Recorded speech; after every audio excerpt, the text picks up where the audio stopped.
আসসালামু আলাইকুম প্রিয় দর্শক, দুদিন আগে ভারতের এনডিটিভিকে একটা লিখিত ইন্টারভিউ দিয়েছিলেন আওয়ামী লীগের সভানেত্রী শেখ হাসিনা, এবং সেটা তারপর এনডিটিভির সেই সাক্ষাৎকার অন্য বিদেশের বিভিন্ন মিডিয়া তাদের মতো করে ব্যাখ্যা সহ প্রচার করেছে।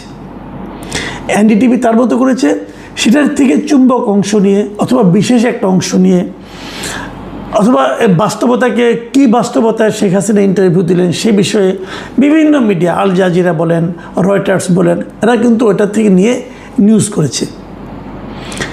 তো বাংলাদেশেরও দুই একটা মিডিয়া সেখান থেকে দুই একটা পয়েন্ট নিয়ে নিউজ করেছে, এবং শেখ হাসিনা যে কথাটা বলেছেন তার কথার গ্রহণযোগ্যতা কতটুকু আছে, সেই কথার বাস্তবতা কতটুকু আমাদের জন্য প্রযোজ্য, সেই কথার আফটার ইফেক্ট কী হতে পারে, এগুলো নিয়েও আমাদের এখানে অনেকে বিশ্লেষণ করেছেন।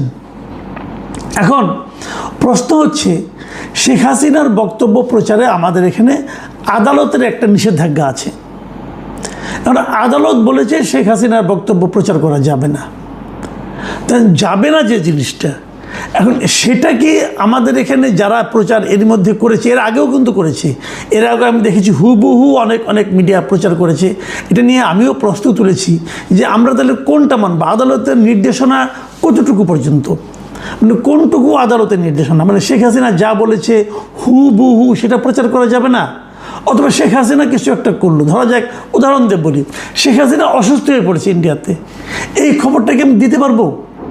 অথবা ধরা যাক শেখ হাসিনা মারাই গেলেন ইন্ডিয়াতে, এটাকে আমি দিতে পারবো? অথবা ধরেন শেখ হাসিনা ইন্ডিয়া থেকে আমেরিকা চলে গেলেন, অথবা ইন্ডিয়া তাকে অন্য কোনো দেশে পাঠিয়ে দিল, সেই খবরটাকে আমি দিতে পারবো? এবং ইন্ডিয়া ত্যাগ করার সময় উনি কি কথা বললেন সেটাকে আমি লিখতে পারবো? দেখুন, এই যে সীমারেখাটা, এটা ডিটেল থাকা দরকার। না থাকলে কি হবে, না থাকলে আমি তো বুঝতে পারবো না যে কতটুকু আমার অপরাধ। নাকি এমন হবে যে শেখ হাসিনার নামটাই উচ্চারণ করা যাবে না, এটাও কিন্তু হতে পারে। আমার মনে আছে অনেকদিন আগে এটা ঘটনা শুনেছিলাম, এটা ঘটনা না কৌতুক আমার ঠিক আমি ঠিক কনফার্ম হয়ে বলতে পারবো না, বাট শুনেছিলাম। সেটা হলো 91 সালে যখন নাকি এরশাদ সাহেবের পতন হলো, এরশাদের পতনের পর নতুন 91 সালে ক্ষমতায় আসলেন বেগম খালেদা জিয়া সরকার, এবং তখন নাকি ওই যে বিভিন্ন রাষ্ট্রীয় অনুষ্ঠানে দেখবেন আপনার মৌলভী সাহেবরা একটা মোনাজাত ধরেন, অথবা কোরআন তেলাওয়াত করেন, কোরআন তেলাওয়াত করে ওনারা এটা আবার বঙ্গানুবাদ করেন অথবা ব্যাখ্যা করেন। তো ওখানে কিন্তু বলেন যে এখানে এরশাদ হচ্ছে এরকম, মানে এরশাদ মানে এটা ব্যাখ্যা হচ্ছে, অনুবাদ হচ্ছে এরকম। তখন নাকি একবার বলা হয়েছিল যে এরশাদ নামটাই নেওয়া যাবে না, যেহেতু এরশাদের পতনের পর আমরা হয়েছি, পতনের পর নতুন সরকার এসেছে, অতএব সরকারি অনুষ্ঠানে মৌলভী সাহেবদেরকে বলে দেওয়া হয়েছিল আপনারা এরশাদ শব্দের উচ্চারণ করবেন না, অন্য কোনো বিকল্প শব্দ ব্যবহার করবেন। এটা সত্য না মিথ্যা আমি জানি না, তবে আমি শুনেছিলাম ওই সময় অনেকের কাছে, সিনিয়রদের মুখে, তখন তো আমার বয়স একটু কম ছিল, তো শুনেছিলাম। তো আমরা কি হাসিনার শব্দটাই উচ্চারণ করতে পারবো না? যদি হাসিনার শব্দটা উচ্চারণ করার ক্ষেত্রে বাধা হয়, তাহলে তো আমি তো এর মধ্যে এই অনুষ্ঠানে এবং গতকালকে তার আগের দিন বেশ কয়েকবার নামটা উচ্চারণ করে ফেলেছি, কী করব? অথবা যখন আমরা আগের সরকারের কথা বলবো, সেই সরকারের কোনো আপনার খারাপ দিকের কথা উল্লেখ করব, যখন তার নিন্দা করব, তখনও কি আমরা ওনার নাম উচ্চারণ করতে পারবো না? অথবা উনি কিছু ভালো কথা নিশ্চয় করেছেন সেগুলো কি বলতে পারবো না? দেখেন, এগুলো একটা বিকট একটা সংকট আমি মনে করি। কারণ সীমারেখাটা আপনাদের বলে দেওয়া উচিত। আপনি তো বলবেন এত কথা বলার দরকার কি ভাই তোমার, সীমারেখা নিয়ে তোমার কেউ প্রশ্ন করছে? হ্যাঁ, করেছে। আজকে সরকারের যে বিভিন্ন রকম সাফল্যের কথা বলতে যে একটা প্রেস ব্রিফিংয়ে সরকারের একজন খুবই গুরুত্বপূর্ণ ব্যক্তি, প্রধানমন্ত্রী তথ্য বিষয়ক উপদেষ্টা ডাক্তার জাহিদুর রহমান কিছু কথা বলেছেন। তিনি যে কথা বলেছেন আমি আপনাদের আগে পড়ে শোনাই, শুনুন উনি কী বলেছেন। উনি বলেছেন যে শেখ হাসিনার যে সাক্ষাৎকারের কিছু অংশ আমাদের গণমাধ্যমে প্রচার হয়েছে, এই প্রসঙ্গে সাংবাদিকদের প্রশ্নের উত্তরে উনি বলেছেন যে অনেক মিডিয়া এই কাজ করছে, তারা আদালতের নির্দেশনা মানছেন না, এটা একটা বাস্তবতা। তথ্য মন্ত্রণালয় প্রাথমিকভাবে গণমাধ্যমকে আহ্বান জানাচ্ছে তারা যেন এই কাজটি না করেন। প্রয়োজনে বিষয়টি আনুষ্ঠানিকভাবেও জানানো হবে। মানে গণমাধ্যমগুলোকে তথ্য মন্ত্রণালয় জানিয়েছেন আপনারা এই কাজটা করবেন না, মানে শেখ হাসিনার সাক্ষাৎকার বিষয়টা প্রচার করবেন না। খেয়াল করেন, কিন্তু তারা প্রাথমিকভাবে জানিয়েছেন, পরে আনুষ্ঠানিকভাবে জানাবেন। আচ্ছা, ধরা যাক প্রাথমিকভাবে জানানোতেই কোনো গণমাধ্যম শেখ হাসিনা সংক্রান্ত কোনো নিউজ প্রচার করলো না, কিন্তু সোশ্যাল মিডিয়া কি বসে থাকবে? ইউটিউব কি বসে থাকবে? ইন্ডিয়ান মিডিয়া কি বসে থাকবে? আল জাজিরা, রয়টার্স তারা কি বসে থাকবে? এএফপি কি বসে থাকবে? তারা তো প্রচার করবে। এখন তারা যদি প্রচার করে, সোশ্যাল মিডিয়ায় পাওয়া যাচ্ছে, ফেসবুকে পাওয়া যাচ্ছে, ইউটিউবে পাওয়া যাচ্ছে, কিন্তু আমাদের যে মিডিয়াগুলো আছে, আমাদের দেশে যে টেলিভিশনগুলো আছে, আমাদের দেশে যে পত্রিকাগুলো আছে, সেখানে পাওয়া যাচ্ছে না। তাহলে এই পত্রিকাগুলি কি প্রতিযোগিতায় পিছিয়ে যাবে না? এমনিই তো তাদের সবসময় একটা কম্পিটিশনের মধ্যে থাকতে হয়। এখন লোকে কি ভাববে, ভাই পত্রিকা পড়ে কোনো লাভ নাই, বাংলাদেশের টেলিভিশন দেখে কোনো লাভ নাই, কারণ এরা তো শেখ হাসিনার খবরই দিতে পারে না, এরা তো কোনো খবরই দিতে পারে না, এরা আরও কত খবর বন্ধ করে কে জানে। তাহলে তথ্য মন্ত্রণালয় যেখানে আমাদের সংবাদ মাধ্যমকে, আমাদের গণমাধ্যমগুলোকে আন্তর্জাতিক গণমাধ্যমের সঙ্গেও টেক্কা দেওয়ার মতো বাস্তবতা তারা তৈরি করতে পারে, খবর দ্বারা পরিবেশন করতে পারে, সেক্ষেত্রে সরকার যেখানে হেল্প করবে, তো হেল্প না করে তারা বরং বিরোধিতা করতেছে, তারা বরং এদের সামনে একটা প্রতিবন্ধকতা তৈরি করতেছে। কিন্তু বিদেশি সংবাদ মাধ্যমের সামনে কোনো প্রতিবন্ধকতা নেই। তো লোকজন আজকাল তো অনলাইনের যুগ রে ভাই, আমার মোবাইলে বসে আমি আল জাজিরা দেখতে পারি, আমার মোবাইলে বসে আমি রয়টার্স দেখতে পারি, আমার মোবাইলে টিপ দিয়ে আমি এনডিটিভিও দেখতে পারি। তাহলে তো আমি ওটাই দেখবো, মূলটাই দেখবো, এখানে আমি আসবো কেন? কারণ এখানে তো এটা কোনো ব্যাখ্যা করা যাবে না।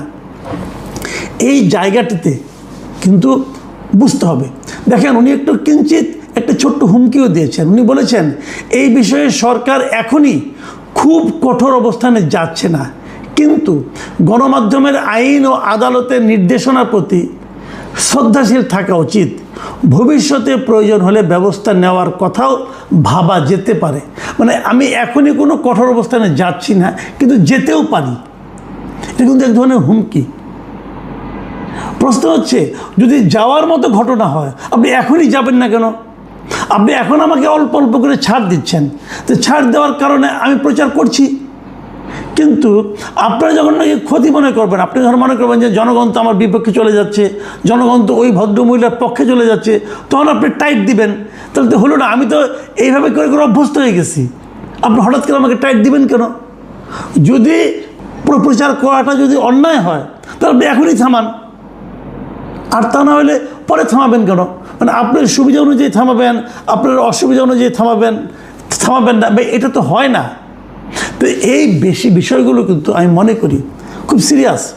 আমি ডক্টর জাহিদুর রহমান সাহেবকে বলবো, আপনি গণমাধ্যমের সঙ্গে তো জড়িত লোক, যদিও আপনি চিকিৎসক মানুষ, ডাক্তার মানুষ, কিন্তু টকশো করে এবং বিভিন্ন পত্রপত্রিকাতে আপনি কলাম টলাম লিখেছেন। আপনি আপনার কথা ভাবুন তো একবার। আপনি তো আগে বিএনপি করতেন না রে ভাই, আগে তো করতেন হলো আপনার নাগরিক ঐক্য, এই মাহমুদুর রহমান মান্নার দল। তারপর অন্তর্বর্তীকালীন সরকারের সময় তাদেরকে সাপোর্ট করেছেন, আবার নতুন সরকার আসার পর তাদেরকে সাপোর্ট করছেন এবং তাদের সঙ্গে কাজ করছেন, তাদের সরকারের পার্ট হয়ে গেছেন। কিন্তু আপনি যখন আওয়ামী লীগে আপনি যখন কলাম লিখতেন, তখন যদি এ ধরনের কঠিন আইন থাকতো যে আমি এখন কিছু বলছি না, ছাড় দিচ্ছি, পরে কিন্তু আপনাকে ধরবো, কেমন লাগতো আপনার কাছে বলেন? তখন যখন আপনি টেলিভিশন টকশোতে বলতেন কথাবার্তা, সব কথা কি ওই সরকারের পক্ষে যেত না তো? তাতে কি সরকার আপনাকে ধরে নিয়ে গিয়েছিল? আওয়ামী লীগ সরকার নিয়ে তো যায়নি ভাই, আপনি তো মুক্ত ছিলেন। আমিও বলেছি, আমিও মুক্ত ছিলাম, আমরা তো সরকারের সমালোচনা করতাম। তাহলে আপনারা কেন আওয়ামী লীগের যে কাজগুলো সেই জায়গায় নিজেকে প্রতিস্থাপিত করার চেষ্টা করছেন? দেখেন, আওয়ামী লীগের সময়ে তারেক রহমানের কথাবার্তার উপর এক ধরনের নিষেধাজ্ঞা ছিল যে ওনার কথা প্রচার করা যাবে না, এবং ওনার কথা প্রচার করতে যেয়ে কিন্তু ইটিভি বিপদে পড়েছিল। ইটিভির এমডিকে পর্যন্ত তারা ধরে নিয়ে গেছিলো আওয়ামী লীগ সরকার। এই পুরা তাদের আমলে আসে মুক্তিই পায় নাই। নতুন আওয়ামী লীগের পতনের পর উনি মুক্তি পেয়েছেন।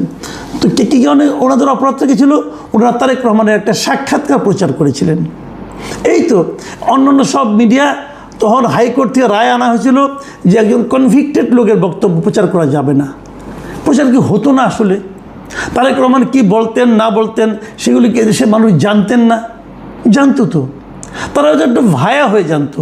উনি প্রতিদিন লন্ডনে থাকলেন, প্রতিদিন উনি জুম মিটিংয়ে বসতেন, ওনার নেতাদের সঙ্গে বসতেন, নেতারা সেই কথা মানুষকে প্রচার করতেন, জানাতেন। আমার তো মনে হয় যে যখন থেকে সরকার ওনার উপরে নিষেধাজ্ঞা দিয়েছিল তখন থেকে তারেক রহমানের বক্তব্য এদেশের মানুষ আরও বেশি বেশি করে দেখেছে। তো ওইখান থেকে আপনারা শিক্ষা নেবেন না যে নিষিদ্ধ করতে চাইলে নিষিদ্ধ করা যায় না। তো বরঞ্চ কি হয়, যে নিষিদ্ধ করে তার ব্যাপারে জনগণের মধ্যে এক ধরনের নেতিবাচক ধারণা তৈরি হয়, তাদেরকে জনগণ ফ্যাসিবাদী হিসেবে ভাবতে শুরু করে। একদম জলজন্ত উদাহরণ, ওই দিনের কাঁচা উদাহরণ ভাই, বেশি দূরে যেতে হবে না। তো শিক্ষা নিচ্ছেন না কেন? সবাই ভাবে আমরা যেটা করছি এটাই ঠিক, সবাই ভাবে আমাদের কোনো পতন নাই। শেখ হাসিনাও ভেবেছিল পতন হয়ে যায়। আরেকটা কথা আজকে আমি জাহিদুর রহমান সাহেবের বক্তব্যের উপরে সীমাবদ্ধ রাখছি, কারণ আমি ওনাকে পছন্দ করি পার্সোনালি। আমি ওনাকে বলবো কিছু কিছু কথা বলার সময় একটু খেয়াল করে বলেন। আগে টকশোতে আপনি বলতেন, আমরা সবাই বলাবলি করতাম, লোকজন মাঝে মাঝে আমাদের ট্রল করতো, সমালোচনা করতো, কেউ প্রশংসাও করতো, ভালোই হতো। এখন দেখেন না আপনার বক্তব্য নিয়ে লোকে কী বলে, একটু অনলাইনে দেখেন, তাকান না ভাই। দেখেন উনি আরেকটা কথা বলেছেন, সেটা হলো যে আওয়ামী লীগ, আমি পড়ি, আমি আগে ব্যাখ্যা করবো না, আগে আমি ওনার বক্তব্যটা পড়েই শোনাই আপনাকে।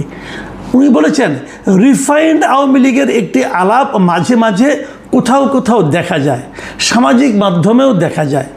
আওয়ামী লীগের কর্মসূচি যতদিন নিষিদ্ধ আছে ততদিন সে যে নামেই হোক না কেন, রিফাইন্ড হোক বা অন্য কোনো নতুন আওয়ামী লীগ, তৃণমূল আওয়ামী লীগ, যাই বলি না কেন, আওয়ামী লীগ নামে সে কোনো কর্মসূচি পালন করতে পারবে না। এই বাক্যগুলি কিন্তু আসলে কনফিউজিং কেন? আওয়ামী লীগ নামে সে কর্মসূচি পালন করতে পারবে না এই মর্মে একটা নির্বাহী আদেশ সরকারের আছে, এটা আমি অস্বীকার করি না। এই নির্বাহী আদেশটা আমার কাছে খুবই কালো আইন মনে হয়, কিন্তু কিছু করার নাই। কালো আইন বলি আর যে আইনই বলি, যত খারাপ আইনই বলি, আইন তো আইনই, না মানলে আইনও তো আপনি শাস্তি পাবেন। কাজেই আমি এটাকে অপছন্দ করি, কিন্তু অমান্য করি না, মনে করি ঠিক আছে এটা। কিন্তু যদি অন্য নামে হয়, অন্য নামে হতে পারে না। রিফাইন্ড আওয়ামী লীগ আর আওয়ামী লীগ যদি এক না হয়, যদি কেউ বলে তৃণমূল আওয়ামী লীগ, হতেই পারে। তৃণমূল বিএনপি হয়েছিল না, ওটা কি বিএনপি? তৃণমূল বিএনপি আর বিএনপি কি এক ছিল? তৃণমূল বিএনপি তো ইলেকশনও করছে। ভারতে দেখেন আপনি, ভারতে কংগ্রেসের সঙ্গে নাম মিলিয়ে তারা কী করেছে? তৃণমূল কংগ্রেস। ওই তৃণমূল কংগ্রেস আর জাতীয় কংগ্রেস কি এক ছিল? এক তো ছিল না। যদি কেউ নাম চেঞ্জ করে ফেলে তাহলে সেটা আওয়ামী লীগ হয় কীভাবে? এই যে আপনাদের কঠোরতা, এই কঠোরতার অন্তিম গন্তব্য কোথায় সেটা নিয়ে জনগণ ভাবছে কিনা জানি না, আমি আপনাদেরকে ভাবতে অনুরোধ করছি। এই আপনাদের এই কঠোরতা, এর নেট রেজাল্টটা কি? যদি ভাবতে কষ্ট হয় একটু অতীতের দিকে তাকান, তাকালেই অনেক উদাহরণ পেয়ে যাবেন যে একটা পলিটিক্যাল ইডিওলজিকে, একটা রাজনৈতিক আদর্শকে এভাবে নির্বাহী আদেশ দিয়ে বন্ধ করলে তার পরিণতি কি হয় একটু চিন্তা করবার চেষ্টা করেন, স্মরণ করবার চেষ্টা করেন। প্রিয় দর্শক, এখন এ পর্যন্তই। আল্লাহ হাফেজ।